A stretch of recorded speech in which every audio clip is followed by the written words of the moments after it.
Hello, worldwide interweb, and welcome to Myth Brigade. My name is Jason, and I'm going to be your talking head for this edition of Rules Bites. In this episode, we're going to continue our spelunking into the rules and mechanics of Warhammer Fantasy Roleplay 4th edition by Cubicle 7.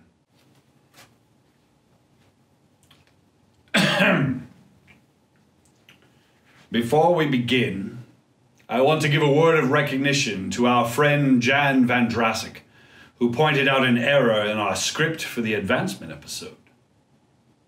It happens. When doing talent advances, you can only learn from the talent list provided for your current career level. We errantly stated that you can choose from that list or from previous levels. As you will see in a bit, there is a way around this, but barring that, stick to the list from your current level. And you, proofread your shit. Today's topic is actually a viewer request from Riker146 here on YouTube, who asked us to take a look at events and endeavors. Well, actually, he just kind of said endeavors, but you can't do one without the other. So here we are on a whirlwind tour of all of the grim and perilous activities that characters can get themselves up to between adventures. As we walk through the rules in this episode, please keep in mind that everything presented here is completely optional. Some groups have their own approach for fleshing out what their parties do between adventures. Some just don't care. I'll admit that my first read of this section was a little like...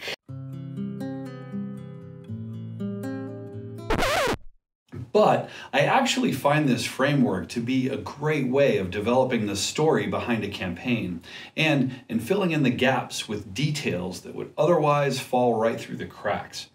This is especially helpful for new players and GMs who may not have developed their own approach for explaining what characters do between adventures. So with that out of the way, actually, one second. I've got an endeavor to take care of.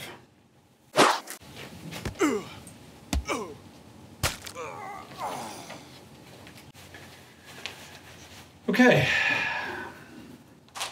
let's do this.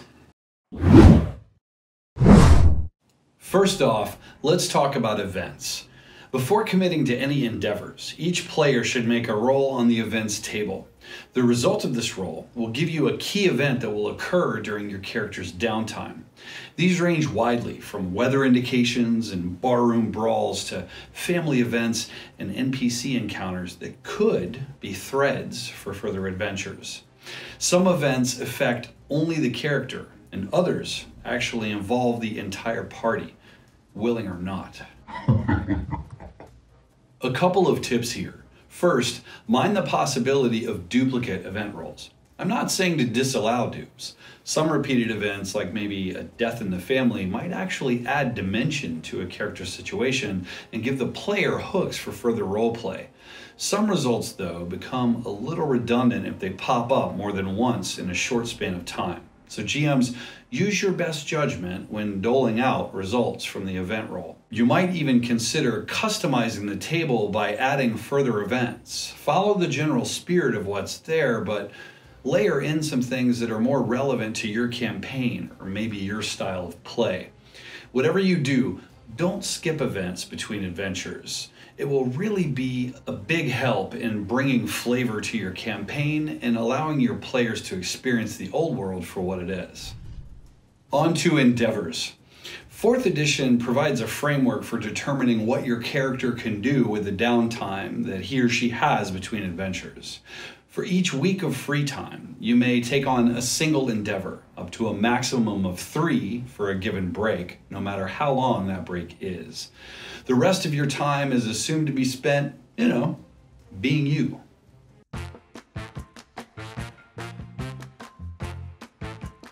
A quick but important sidebar about money. After rolling on the events table, each character should spend the money that they earned from the previous adventure. This could be to fund endeavors or just to buy really cool gear. After that, though, the money is considered to be spent. Yep, All of it. Every last penny. The thought here is that the character consume those funds by living, whether that means drinking and carousing, gambling, paying debts, and so on. The specifics are up to the player, but the bottom line is at the end of the break, the character's broke. Right. See, the problem is I'm going to need some money when I get to Altdorf. Don't worry, there is an endeavor for that, and we'll cover it in a minute. For now though, just remember, beginning of the break, end of the break. The ability to take on endeavors can be affected by events, but also by the obligations of your career and your species. For example, if you've reached the top 2 levels of your career path, you must undertake an income endeavor during each break. This represents your character staying engaged and somewhat relevant in his or her craft. If you fail to do this, then you will automatically slide down a single career level. This affects your status and income and reintroduces certain advancement limitations as well. To recover, you must spend 100 experience points to buy back the lost levels, thereby reclaiming your relevance in your career. Or you could just say, fuck it, and remain at 2nd level. In my game, only 1 level can be regained per improvement phase. This represents the time a character would have to invest to really get back on track and start to rebuild that reputation. So, to summarize, if you've got a single endeavor to burn and you're in that upper tier, it has to be on income. If you have 2 or 3, at least one of them needs to be on income. Like the upper career echelon limitations, elves have a limitation with endeavors as well. Between adventures, all elven characters must spend 1 endeavor keeping in contact with their brethren. This is essentially sharing news important to elf kind, tending to family matters, and in some cases maybe having a nice chat with your old friend the oak tree. Don't elves like oak trees or something? I don't know. Prefer dwarves. Note, this only applies if the break is 3 weeks in length. So between character maintenance and this requirement, elves at the highest levels only get a single endeavor to themselves. The rule designers felt this would be a decent balance given some of the other advantages that elves have in the game. Endeavors are divided up into 2 distinct categories: general endeavors and class endeavors. Technically speaking, any endeavor can be attempted by any character. I mean, you're kind of a free will denizen of the old world, and really nobody's going to tell you what to do. Except the Emperor.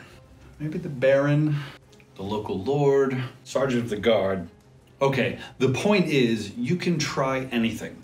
Some things are just going to be a lot harder than others. General endeavors may be undertaken by any character between adventures. And here they are. Animal training. In this endeavor, you spend time training one of your animals. Magnus, bring me my sword. Here, you make an average or +20 animal training test for your effort. If you succeed, the critter in question gains a skill from the trained creature trait on page 342. GMs, make sure to press your players for a little bit of a narrative as to how the training effort went. How many times did Fluffy the murder hamster lash out at a pointed finger before you finally got it to learn how to play dead? Banking is one of the most important endeavors, allowing a character to get around the all money spent rule and save funds for a rainy day. This can be done in one of 2 ways. First, you may elect to invest hard-earned funds with a reputable banking house. This choice will ensure that your coins are genuinely safe and that some measure of interest is earned for your trust. When creating an account, you may choose or roll a number between 1 and 10. This is your interest rate and the risk level of the investment. Withdrawing funds uses another banking endeavor, usually after a subsequent adventure. When withdrawing funds, you must roll a 1d100 against your account's risk number.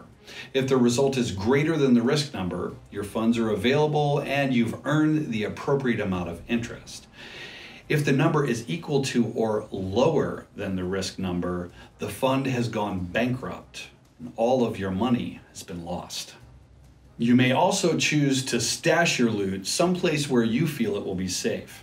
Doing so also allows you to get around the money to burn rule, and you can retrieve funds without having to spend an endeavor. However, you don't earn any interest, and the chance of loss is quite a bit higher. Anytime you attempt to recover stash loot, roll 1d100. On a roll of 10 or less, your stash has been discovered and all money lost. Funds withdrawn from a bank or a stash will be available at the beginning of the next adventure, in addition to those made with an income endeavor. Couple of notes here. The GM should really think about the available of proper banking houses when allowing these endeavors. If the party is in a more remote place, perhaps the only option is a shifty and nefarious moneylender or something of the sort. Don't go crazy with the complexity, but shaking this up can be helpful and could provide you with some threads for further adventures. As we mentioned in our episode on advancement, the changing career endeavor is a powerful tool for moving from one career to another. If you've completed your current career, you can move to any career level that makes sense for your character for free. The same move costs 100 experience points if you haven't completed the career. The specifics around this one are a little vague, so players, be nice to your GMs when you ask to take one of these on, and GMs, you might want to house rule this one a little just to ensure that movement is governed to some degree. The commission endeavor allows you to engage a craftsman or a procurement expert to acquire particularly interesting goods. This could be a rare work of art or the creation of a custom breastplate from a renowned dwarven smith. The endeavor is only good for a single item, and both the cost and the time required for the acquisition are entirely up to the GM. Commission endeavors can be combined with a consultant expert endeavor to first identify the right source for their procurement. Why do I feel like there's an SAP supply chain commercial in this somewhere? Multiple commission endeavors can be used to acquire more unusual or rare items. Prices here will be a challenge for all but the most well-to-do adventurers, and acquisition will almost always come with a favor owed. The old world is full of obscure and specialized knowledge, and sometimes a character may require a little expert assistance. The consultant expert endeavor allows the character to locate an individual to provide the desired knowledge, convince that individual to help, and benefit from all the smarts that that person or thing had to offer. Expert advice can be used to help with other endeavors such as commission, training, or unusual learning. The process goes something like this. 1. Either the GM provides a clue as to the suitable expert, or the character sources a lead by making a challenging or +0 gossip test. Note that this may be more difficult in certain places or based on the character's status. Success means that you have a bona fide lead to follow. Failure means you receive a lead, but it's entirely up to the GM how credible or trustworthy or larcenous or homicidal that source might be. 2. Next, you need to make a simple charm test, a suitable bribe, or maybe a mixture of both to persuade your source to assist. Some sources may even require a favor, a concept that we'll talk about in a minute. 3. Once the source has been suitably convinced, the GM determines the color and depth of the assistance provided based on the background of the source being consulted. Some may even be a little bit biased. 4. Finally, the character receives the information along with a special perk called an expert reroll. This reward is only given when the endeavor is used to seek knowledge, so not to feed another endeavor. And the reroll only applies to tests related to the lore revealed by the expert. So for example, if the questions were around dragons, then the roll would only be appropriate when making a test related to dragons. If not used before the end of the next adventure, the reroll is lost. Crafting allows you to employ trade skills to make stuff, provided you have the raw materials, the tools, and the facilities to do so. Materials always come at a cost of 25% of the item's retail price and must be sourced before the endeavor is taken on. The cost of these may vary based on where you are, your reputation, and other factors, so as always, make sure your GM gets his favorite donut before the discussion begins. To craft an item, you must make an extended trade test with both a difficulty and target success level set by the GM, using a table on page 198 as a guide. The success level is then adjusted for qualities or flaws that will be imbued into the item. So half the success level for each flaw that you allow to creep into your work, and +5 to the success level for each item quality. You then test your trade skill over a number of endeavors until you've achieved your target success level. The item is then available for sale or use at the beginning of the next adventure. Let's talk quickly about favors. Some endeavors and other situations may result in the character owing an NPC or another party member a favor. Once owed, these should not be foregone lest the character gain the title of Oathbreaker or find themselves with a hefty price on their head. Favors come generally in 3 major varieties: minor, major, and significant. Minor favors are simply tasks like errands, references, or physical chores. They're seldom dangerous and can be completed in a short amount of time. These can be brought into the game for roleplay or bought off with a single endeavor. Major favors could take weeks and even involve some travel. The focus of the activity will vary, but you can rest assured there will be some danger, intrigue, or significant labor associated. You can burn 2 endeavors to pay off a favor like this, or bring it into the adventure if you'd like to roleplay. Significant favors are kind of a big deal. They require months of grueling travel and significant danger at the hands of who knows what.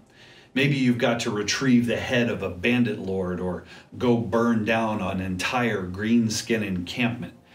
Whatever the goal, these favors are always harrowing and must be role-played as adventures. The income endeavor is used to earn income, using various trade skills, odd jobs, or similar types of employment. Most of the time, this represents your return to your professional roots, but this could vary based on your background and career. Maybe you're collecting on investments or being paid your noble allowance. Perhaps you're involved in some nefarious activities under the cover of night. Whatever the case, after you've spent your funds from your last adventure, this endeavor allows you to make a roll against the income table on page 52.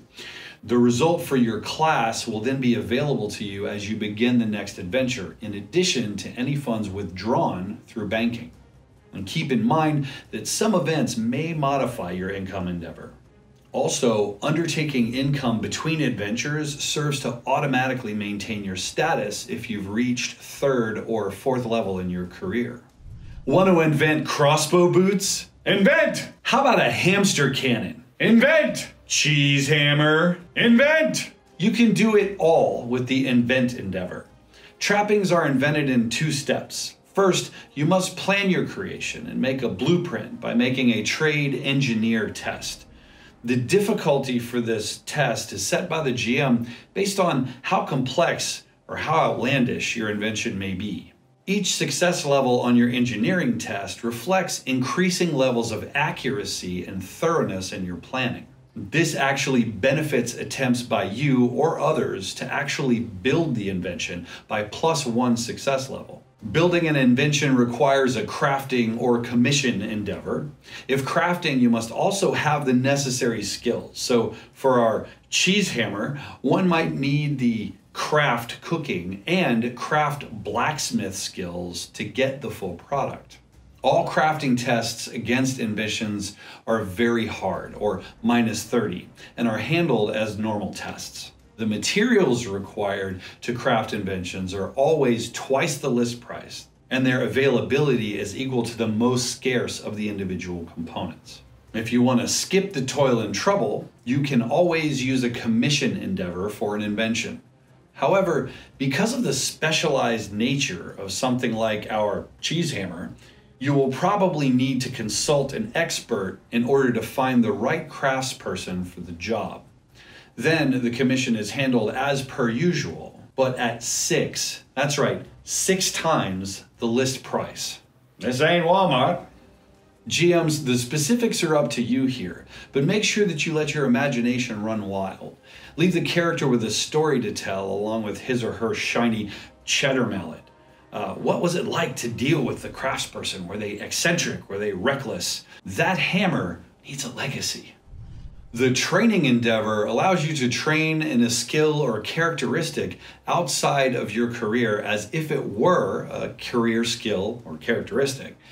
To do this, you must spend the required XP for the skill development, but also pay a fee to the tutor who is going to teach you the skill. The fee is the XP required for the advance plus 1d10 brass pennies. Training in advanced skills costs twice the amount. Also, some subject matter may require that you use the consultant expert endeavor to locate the right tutor. Once found, said tutor is likely to be very expensive and quite certain to demand significant favors. Similar to training, the unusual learning endeavor allows you to learn a talent outside your current career. To do so, you must find a tutor, pay that tutor 2d10 silver shillings per 100 XP required to purchase the talent, and make a hard, -20 test using a characteristic or skill as designated by the GM. That sounds easy. Yeah. Success means that you have learned the talent. Failure means that the talent has eluded you for this attempt. Subsequent attempts can be made with future endeavors, each getting a +10 bonus to represent continued effort and growing familiarity with the talent. That's it for general endeavors. On to class endeavors. Class endeavors are a bit simpler than their general counterparts, and their outcomes are generally most beneficial to a specific class. Anyone may attempt any class endeavor, but if you're outside the designated classes, you're going to have to test at one difficulty level harder. Good luck with that. Combat training. No? Remember the movies in the 1980s where bands of color-coded ninjas whiled away their afternoons chopping and slicing and stabbing in the main bad guy's backyard? Yeah. So in this endeavor, rangers and warriors spend their downtime tirelessly training with weapons and practicing their tactics. After taking this endeavor, you make a challenging or +0 test to a melee or ranged weapons skill. If you succeed, then you may reverse any test with that skill once during the next adventure. Make sure to write this down so you don't forget to use it. Oh, and for you warmongers out there, you can use this endeavor multiple times, so you could have up to 3 combat reversals. Burghers and peasants can connect with local citizens, lead meetings, spread gossip, and otherwise spread civil angst toward a person, a group of people, or an institution. This requires 2 endeavors to represent the time that dissent takes to really take root and start to spread. To use the foment dissent endeavor, you must make an average or +20 gossip test to gain an understanding of the local influences, their motivations, and so on. Then you must make a charm test with a difficulty based on the popularity of your target. Smearing the name of a local hero might be hard or -20, while doing the same thing for an abusive tax collector might be pretty easy with a +40. Both gossip and charm tests must be successful or this endeavor fails. If successful, you can then attempt to gather a mob to help you harass, accost, prosecute, or even burn your target. The specific outcome is determined by your success level on another charm test that must be made during the next adventure. So if you're successful, you get your posse. If you fail, no posse. Rangers and riverfolk are known for being key in spreading news throughout the old world. For this, we have the latest news endeavor. Here, you make a challenge or +0 gossip test to extract the latest rumors from the folks around you. Success provides a juicy tidbit of information, with additional success levels delivering an additional rumor per success level. Normal failures may result in the information that you learn being mundane or irrelevant to your inquiry. Impressive failure may result in your learning something false or misleading, but failing to recognize that falsehood. Given this, the roles for this endeavor should always be made by the GM. In the societies of the old world, reputation goes a really long way toward a character's success, and there's nothing like spreading a little wealth around to give you a little boost to your reputation. Just ask Sir Snoop Dogg of Ubersreich. So, when you need a little boost in your standing, academics, burghers, and courtiers can undertake the reputation endeavor and increase your standing by +1 or more for the next adventure, which could even push you into an entirely different tier. The cost for this is the maximum amount that you could earn from an income endeavor. Again, check the table on page 52. And it also requires a challenging or +0 career skill test. Success boosts your standing by 1. Astounding success boosts your standing by 2. Picture your peers cheering you at the bar as they toast with the round that you just bought them. Failure means that you've thrown away your money. Unless it's an astounding failure. In this case, you actually slide down 1 standing for the next adventure. This represents the fact that your flagrant overspending didn't sit right with your peers, leaving them maybe a little infuriated, but definitely wholly unimpressed. The research lore endeavor allows academics to leverage a library, temple records, or a similar storehouse of lore to uncover details about a given topic. This could be a battle, a folk legend, a historical event, or something of the sort. To do this, you must make an average or +20 lore test, focusing on the lore for the information you're after. If you don't have that skill, and you can read, you'll be able to make a difficult -10 intelligence test. Success means that you uncover a single piece of useful or obscure information on the topic of choice. Each success level beyond that base adds another piece of information. An impressive or astounding failure means that you misinterpret what you found or uncover entirely false information. Because of this, the GM should probably make these tests on your behalf. Sometimes rogues need to gain intimate knowledge of a possible target. They need to understand habits and mannerisms, connections and schedules. After all, how are you going to rob Lord Edelberger of his priceless gem collection if he's sitting in his parlor on that gem collection? Or how will you slip between the guard patrols at the Royal Mausoleum to do some good old-fashioned grave robbing? Study a mark allows a character with such inclinations to make a challenging or +0 perception test, modified as necessary based on the target's alertness or other factors. Success allows the character to reverse a single test regarding the mark during the next adventure. Like combat training, multiple endeavors of this type may be attempted so that you're better prepared. Depending on your role, the GM might also provide information about the mark. Beware though, it could be complete bullshit that will lead you into a heap of trouble, because that's how GMs do.